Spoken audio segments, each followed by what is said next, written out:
Hello there, guys. Hope you're all well.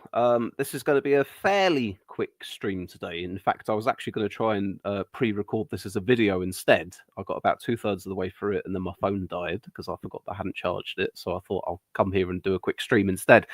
Starmer has been over to the United States. He is over in the United States visiting Donald Trump at the moment. And by all accounts, I'd say that it seems like everything has gone better than expected, or at least about as good as people could have hoped. Certainly better than I'd expected. I don't know what I was expecting, but it seems to have gone better than that. So I made a few notes from what I'd seen so far. Now they've had their sort of sit down together in the chairs next to each other in front of the fireplace with all the press asking them questions. I think later on they're going to have some kind of a joint statement behind podiums, and then there'll be more questions as well. As far as tonight goes, I'm just going to comment on what's happened so far, and then maybe Friday or the weekend we'll talk about if there are any other developments there. But I was generally, first of all, looking to see just how Starmer did, how comfortable he seemed with Trump, whether or not he was willing to disagree with him or anything at all. So for starters, when I saw the two of them sitting there in the chairs together, by the way, hello there, Frank, in the chat. Starmer, he looked a little bit deer in the headlights. He looked a little bit sort of, look, kind of perched, a little bit unnatural. I was concerned for him. But then once he started speaking, actually seemed a lot more confident and comfortable than the body language had suggested. So there was a little relief there. I went, okay, maybe things are better than they might otherwise seem. He presented Trump with an invitation from the King for another state visit to the UK, because Trump had one in the first term, which means yes, we get to look forward to Donald Trump being over here again at some point. Lucky us, woo. But Trump seemed to appreciate that. He even checked the thing to see if it had the King's signature on it, which it did. Starmer kept using words in relation to that, like, this is historic, special, unprecedented, and really emphasizing many of those words. And it almost felt to me a bit like he was trying to sort of mirror some of Trump's own sort of language, where Trump will drive hard at sort of very big, grandiose terms about a particular thing. Although I think I don't know. It doesn't come quite as naturally to Starmer as it does to Trump, but I think he was going along the same kind of lines there. So, if you go and see Donald Trump, come bearing gifts, as they say. So that went down pretty well there. And back onto sort of body language and stuff, Starmer kept touching Trump's shoulder. Whenever they'd say so, sometimes it'd be when they'd say something and like there'd be a little joke or they'd have a little laugh. Starmer would reach out and touch his shoulder there. Obviously, the Macron visit, it was more touching the knee and hard handshakes that turned into holding hands. Starmer did that quite a few times, and it was going to be, to try and show how comfortable he was. I feel like it was possibly done a little bit too much, to the point where it started to seem a little bit forced. But nonetheless, what's Frank saying? Are you allowed to do a live stream of the conference that is literally just about to start? Yeah. Is it really just about, like, are we actually on the cusp of about to start? Because if it really is about to start, we might sit and watch some of it. But I didn't want to be streaming for absolutely ages today. Oh yes, okay. We've got the podiums already out. Okay, then. Well, I'll keep an eye on that there. I'll continue sharing with you my thoughts on what's happened so far, and then we'll take a look at some of this conference that they're going to have together as well. So what else did we have? Trump was asked. I mean, the main crux of the reason that Starmer's over there more than anything else, Chagos is involved, obviously, and actually, it seems like Trump, by all accounts, appears to be going to back the Chagos deal. So whatever negotiations have gone on behind the scenes between the UK, Mauritius, the UK, United States, Mauritius, whatever, that seems to be going well as far as that deal ends up going. Trump was asked about Zelensky and said, Trump, you'd called him a dictator. Trump just he paused for a minute, trying to think of what his response should be, and then he just kind of goes, "Did I say that?" Which is, it's really indicative of how things can flip on a dime with Donald Trump, isn't it? Last week, Zelensky was a horrible dictator who needs to hold elections because Zelensky made the cardinal sin of suggesting that not everything Donald Trump believes or says may be true. But obviously, since then they've signed. Well, no, they've not signed the mineral agreement yet. I think Zelensky's going visiting Trump tomorrow to do that. But they have, it's obviously going to be agreed if Zelensky's going over there. Now there has been a rowing back on that because at first there was like some 500 billion figure attached to it, which was an absolutely extortionate amounts that America was trying to take from Zelensky in Ukraine. It seems like they've come to some sort of a settlement. I don't know if it's still going to be a particularly good settlement from Ukraine's perspective, but part of the other thing that we're trying to look at here is the possibility of a backstop. That's the thing that Starmer's pushing for, wanting the US not to completely vacate the field as far as keeping the peace if there is a negotiation for the end of the war. And what Trump's said is, well, the minerals deal is a backstop of sorts because our people, our businesses will be over there.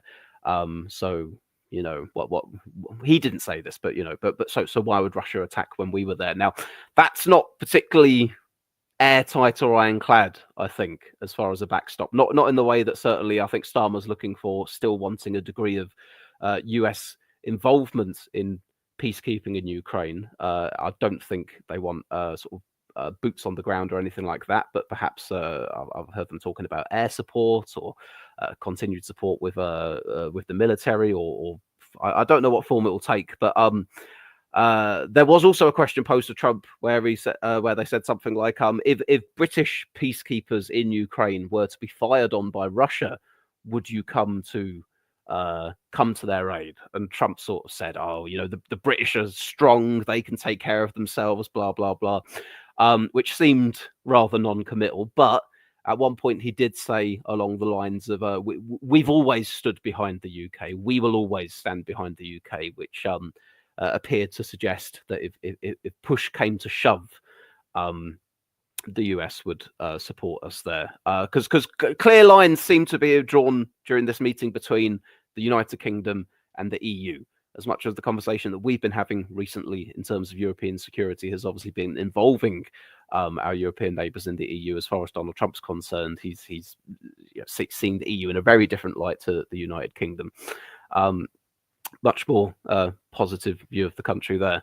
What else did I have on here? Starmer did correct Trump, though. At one point where Trump was on about, we've given 350 billion to Ukraine and Europe's only given 100 billion and they're getting it all back and we're not, and that's why we need this minerals deal and blah, blah, blah. Starmer, in the same way Macron did sort of stop him and say, actually, what we've had is did I say that already? Am I repeating myself? I might be. I'm feeling a little bit of deja vu here.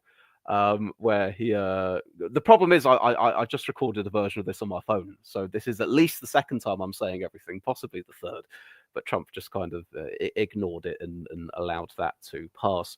At one point JD Vance got involved and said, repeating parts of what he had to say when he went over to Munich about having issues with Europe, including the UK, on matters of free speech, and Starmer was quite solid in rebutting some of that and saying, we've had free speech for a very long time. We will continue to have free speech. We obviously wouldn't seek to try and change or control what it is that Americans are saying or doing to that effect. So I feel as if I've covered most of the points that I jotted down there at the very least. Are we any closer to this? I'm going to bring up the podium for you here, guys, but there's nothing much going on with it right now. Yeah, so it seems to have gone pretty well. It seems to have gone pretty well. I arguably, maybe even a bit more seemingly friendly and cordial than the Trump-Macron meeting. Although, of course, you do have the fact that English is not Macron's first language, which is going to be something of a barrier there. But nonetheless, I think as much as anyone could have hoped for, that seems to have gone pretty well between the two of them there. What else has Frank said in the chat here? Are you allowed to do a live stream of the conference that's literally about to... Oh, yep, I read that. I know you usually share Sky broadcast for the GE, so I imagined it wouldn't be a problem. No, I've got no issue with sharing the broadcast for you here. Mainly, it was just a matter of, I don't want to be hanging around for absolutely forever this evening.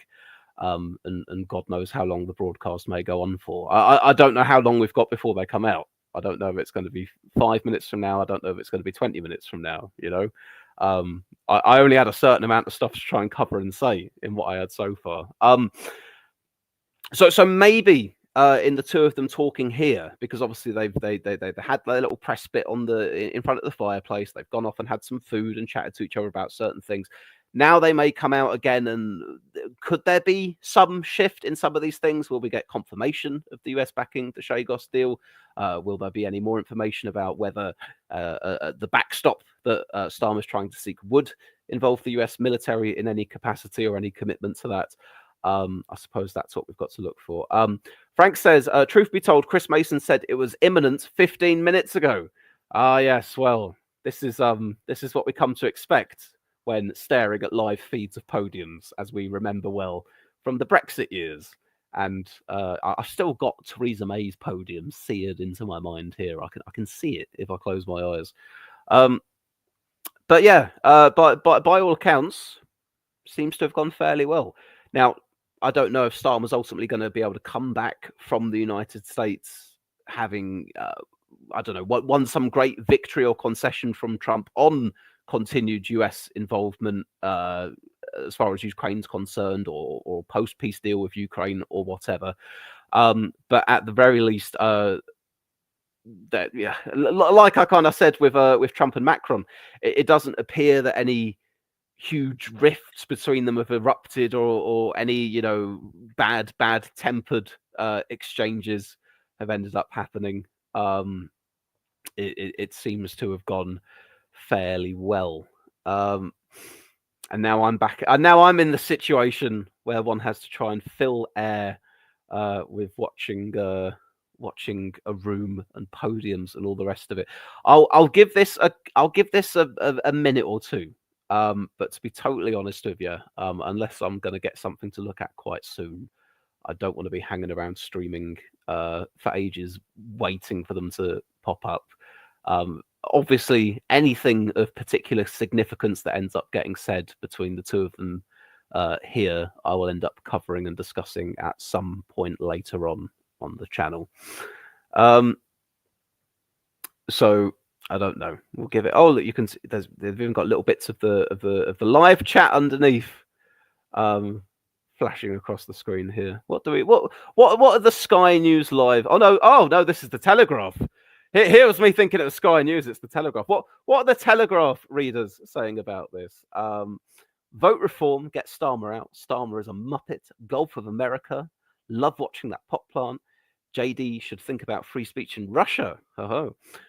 Frank says, sorry, Swiss. I had thought both somebody else would be here and that the conference would have started 15 minutes ago. No worries. You know what? I'm going to do as I said I was going to do, and that's just leave it here for now. You guys can watch the conference in your own time. It's going to be happening quite soon, and as I say, anything of any importance I'll discuss with you guys a bit later on. But what can you say at the moment? So far, so good, I suppose. About as good as one could hope for with a meeting of Donald Trump. There we are.